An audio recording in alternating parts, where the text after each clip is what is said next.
reality is 99% of people who have made a bunny hop have no idea what these two values are. If you know me well, you know I hate pasting. I've been leading a holy war against it for the past 5 years. Why am I telling you this? Well, we're doing a bunny hop video, and I'm sure you're all asking, why am I doing this? We've already covered it 1,000 times. And I'll show you the reason why. We're setting the force jump to 4 to don't jump, and 5 if we want to jump, and then we're comparing the MF flags to 256. Why? I've asked dozens of people this question, and none of them know. They all answer, it just works. That kind of stuff drives me crazy. Here's another one, and we're writing 6. Instead of 256, we're doing 1 bit shift 0. My main goal with guided hacking is to teach you everything you need to know from the beginning to end every step of the way, because I feel like that is the proper way to learn anything. You cannot go to XYZ without doing A, B, and C first. Part of my mission here is to help everyone learn in the best way that I can teach them. Many people fail learning game hacking because they just don't have what it takes, or they're just not really that committed. But there's some people who've been doing it for years who have mainly focused on pasting. They're focusing on the result, and they're not focusing on learning anything in the basics. The problem is these are the same people who've been on the website for 4 or 5 years who are still asking us how to find pointers. The problem is they never learned how to reverse engineer. All they cared about was making a hack. So when I'm helping people and they send me a source code with this and there's a 6 in it, I gotta know what is the 6. That's just that's who I am. I need to know. I can't tell hundreds of thousands of people who are going to visit my website to just type in 4, 5, or 6. That makes me feel like I'm not doing a good job. My goal is that every question that gets asked, I have the answer, so I can help the largest number of people possible. So to that effort, wrote an article about this last year where I went a real deep dive into Source Engine to find out exactly what it is. Some of it was reversing, and some of it was just looking it up in the SDK. So I'm going to go over my findings with you, and then I'm going to present to you a source code that actually does it correctly and explain each part of it.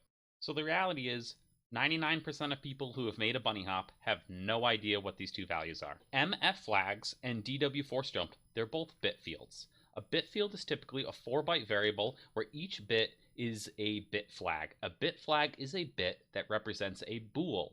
Why? To conserve memory and to be efficient. It's better to use a bit than a 1 or 4-byte bool, especially when it comes to networking. Every bit saved equals less lag. As an integer is 32 bits, you can encode 32 bools into one integer. It's a huge savings. You can check out these 3 articles from learncpp.com, which will teach you everything you need to know about them. While we're on the topic, let's talk quickly about binary. So this is just something I whipped up here. Let's say that this is a 1-byte or 8-bit unsigned integer. So we have 8 bits. Now, there's 2 different ways to go about calling the bits. You can call the first bit the 0 bit, or you can call it the first bit. So I'm sure I'm going to say the wrong words throughout this, so bear with me here. But there is a reason why we call it the 0 bit. Each one of these bits represents a number. So the 0 bit represents 1, the 1 bit represents 2, the 2 represents 4, so on and so forth. And why is that? Well, this is a decimal value encoded basically into binary. So binary is base 2. So if we take 2, and the way it works is it uses exponents, right? So 2 to the power of 0 equals 1, 2 to the power of 1 equals 2, 2 to the power of 2 equals 4, and so on and so forth. Some of you may know that, some of you may not. Now, this is our current bit values. These are the bits that we're setting. So in this 8-bit variable, if we set each bit, we take 1 times 1, and it's a 1, 1 times 2, 2, 1 times 4, 4. You can also think of it as the bit is set, so the bit's value is there. The bit is set, so the bit's value which it represents is good, right? And if we take all those and add them up, we get 255. So this represents an unsigned integer where you have all 8 bits to represent the number. If this was a signed integer, we would remove the final bit, and the max number would be 127. So it can be, the range is a negative 127 and positive 127. Now, using the spreadsheet, we can actually modify it. We can put a 0 in that place, and we'll get the sum. We can put a 0 here, and we get 252, etc. Pretty neat, so I'll upload that in the forum too if you want to check it out. So when we're writing 4, 5, or 6 to these variables, we're dealing with it in an abstract form. We're not really dealing with the individual bits themselves. And to show you, let's go over to Counter-Strike. And if you're not familiar with this, we have a whole tutorial on a whole series on CSGO. Just go to the CSGO section and check it out. If you don't understand something, you need to go back and start from the beginning. So if we look at the game, we have MF flags is 257 and dwForceJump is 4. If we jump, it goes from 257 to 256 and from 4 to 5. You'll notice force jump is never a 6. We can jump here all day. It's never going to be a 6. If we set this to 5, we jump up in the air. Now I'm going to hit spacebar once. Notice nothing happened. If we write 5 to that, that's really not a good number because when it's set to 5, it doesn't get reset to 4. If we set it to 5, it stays on 5. Now, why are people using 6? If we use 6, you'll notice, it went to 6, and then it went back to 4. So the reason people are using 6 is because it resets it back to 4. And if we go here and hit jump, then it's reset back to 4, so we can jump again. So that's why people are using 6 instead of 5. But you'll find out later that still doesn't make a lot of sense.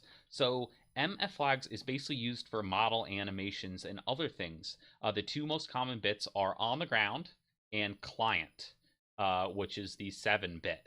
Now, this is just straight from the SDK. You can look it up by searching for that value. And there's a bunch of other these, not important. I'm not even sure if they're all used in CSGO, to be honest with you. Now, how many bits are in this bit field? Well, there's 10. And I should explain something right now. A bit field is the integer that contains all the bits. So that integer is called a bit field. When you want to deal with the individual bits, those are called bit flags. Now, if you want to check a bit flag or you want to modify a bit flag, you use what's called a bit mask. So these things here are all bit masks, and I'm going to show you different ways to define those later on. So how does the game check these bit flags? Well, you can look up in the SDK on GitHub that they call get base player get flags, and then we and that with FL on ground, which remember is the 0-bit being set to 1. If you bitwise and 1 with 1, the result is 1. And if you don't know this, false is 0, and true just means not false. So any non-zero value registers as true. So a 1 is true, a 2 is true, a 69 is true. That's right, I said 69. So this is just showing my thought process on how I looked through the source code and found these things. But I found out the source code wasn't good enough. It wasn't obvious in the code that these were bit flagged. So here we go. This is what it looks like when someone writes a hack. This should really be defined so that you know what it is, and the 6 should be defined so we know what it is. If this is a bit field, if we're just writing 6 to it, we're actually wiping out any other bit flags that are set because we're writing all 32 bits there. Or maybe if it's optimized, we're only setting one byte.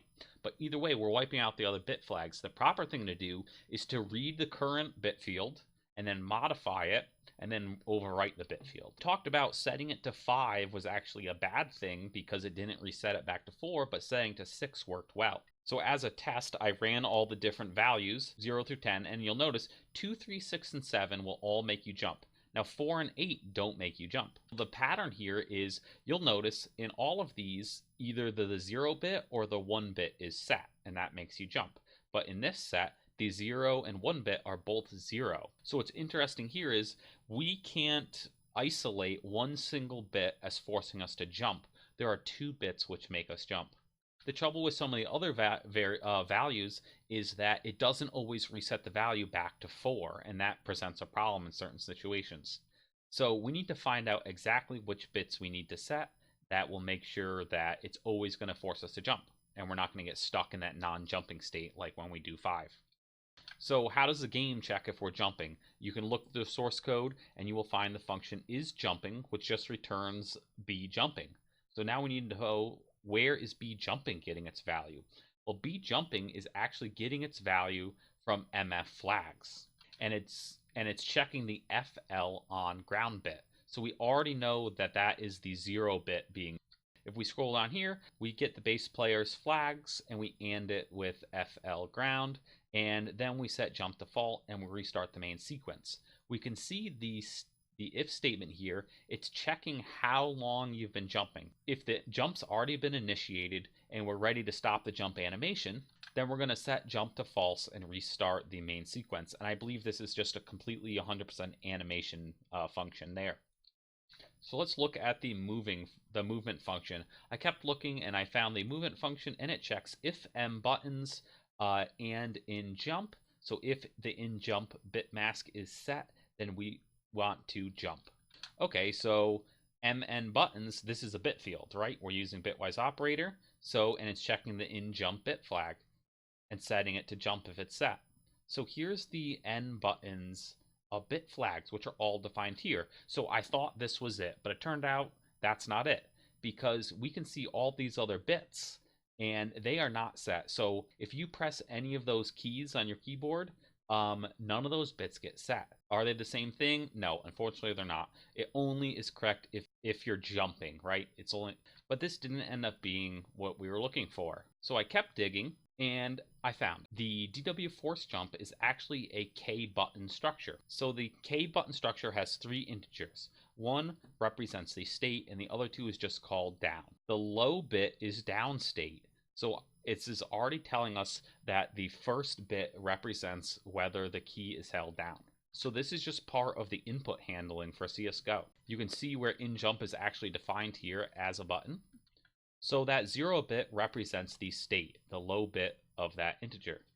So you'll notice it's not defined as a bit field, which is confusing, but it tells you in the comments that it's gonna probably check that low bit. So if you right click and do find out what accesses on this variable, you will get this function.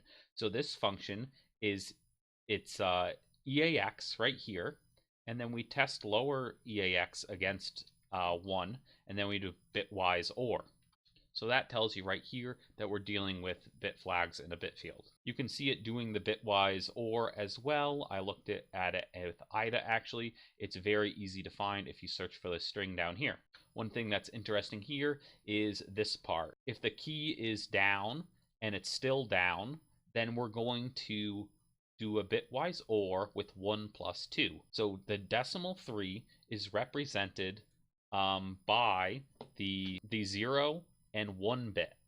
So it's going to, ORing it is basically clearing those flags. Another thing to note here is that if you are holding the key down, it will actually just return and this function will just end. So that will come up later. So if it's currently decimal 5 or it's 0101 in binary, and then we're ORing it with 3, it's basically resetting it back to decimal 4. So the 0 and 1 bit gets reset, and then we're just left with that second bit being set, which represents decimal 4.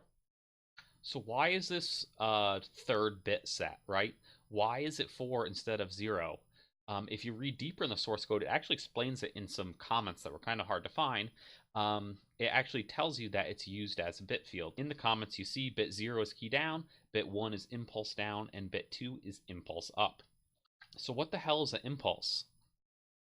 Googling this was actually really difficult, but I did figure it out. Impulse is, in physics, the integral of an applied force, that which acts to change the motion of an object. If you look up the actual Xbox controller documentation, the left and right triggers, they have like variable states, and they can detect if you're releasing or pressing. So impulse up is when you're releasing the triggers, impulse down is when you're pulling them.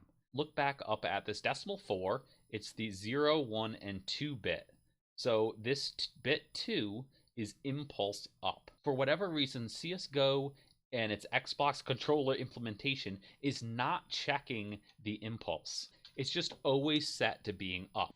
The corresponding key up function, you'll actually notice here where it says if the state and 1 return, that means it's still up, and this should not happen. Down here, you can actually see where it's ORing it with decimal 4, so that's interesting. The default value really is 4 for that variable, so that bit is always gonna be set. Same thing, if you have 5 and you OR it with 4, that second bit is still set.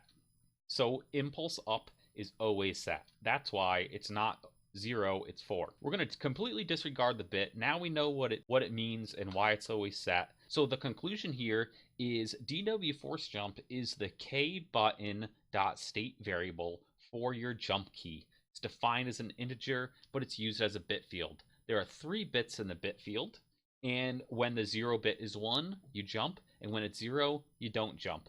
Why does writing 6 to it work? In the game source code, 6 is never used. You can go up here and you can look, there's no 6 anywhere here. Well, it has to do with this assembly and something I just showed you above. So we take kButton state and we move into the EAX. We check bit 1, and if the jump bit is set, we jump. And then we do a bitwise OR with 3. And then we take EAX and we move it into the actual variable, which is the dwForceJump variable. So if you put a 6 in this variable, it ORs it with 3. So this is 6, and we OR it with this, which is 3, and the result is 0, 1, 1, 1 in decimal, or a 7. Again, we never see 7, and we never see 6 in that variable, ever. It's always 4 or 5 naturally. It should never logically happen where all 3 of these bits are ever set, because the button can't be moving upwards, moving downwards, and be down all at the same time.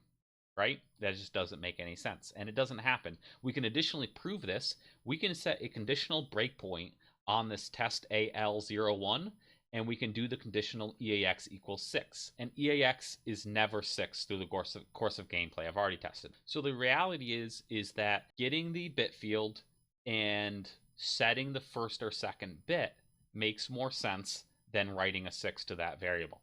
So I'm going to show you that in the C code. This is just our basic internal hack tutorial source code with the addition of everything I've put in this first for the BunnyHop. The mem header is the same, the proc header is the same. We have one addition, which is CSGO.h. I'm going to plug we release an offset dumper. It is written in C. It does the same thing that haze dumper does, but it has the benefit of being written in C++. So it's going to be easy for you to read, and you can learn from the source code. It's much more difficult to do that with Rust. Basically, all you have to do is just run offset dumper, just like you do with haze dumper, and it just spits out this header. Once you've included the header, nice and easy. So this is the MF flags of variables. These are macros which represent bit masks for client and on ground.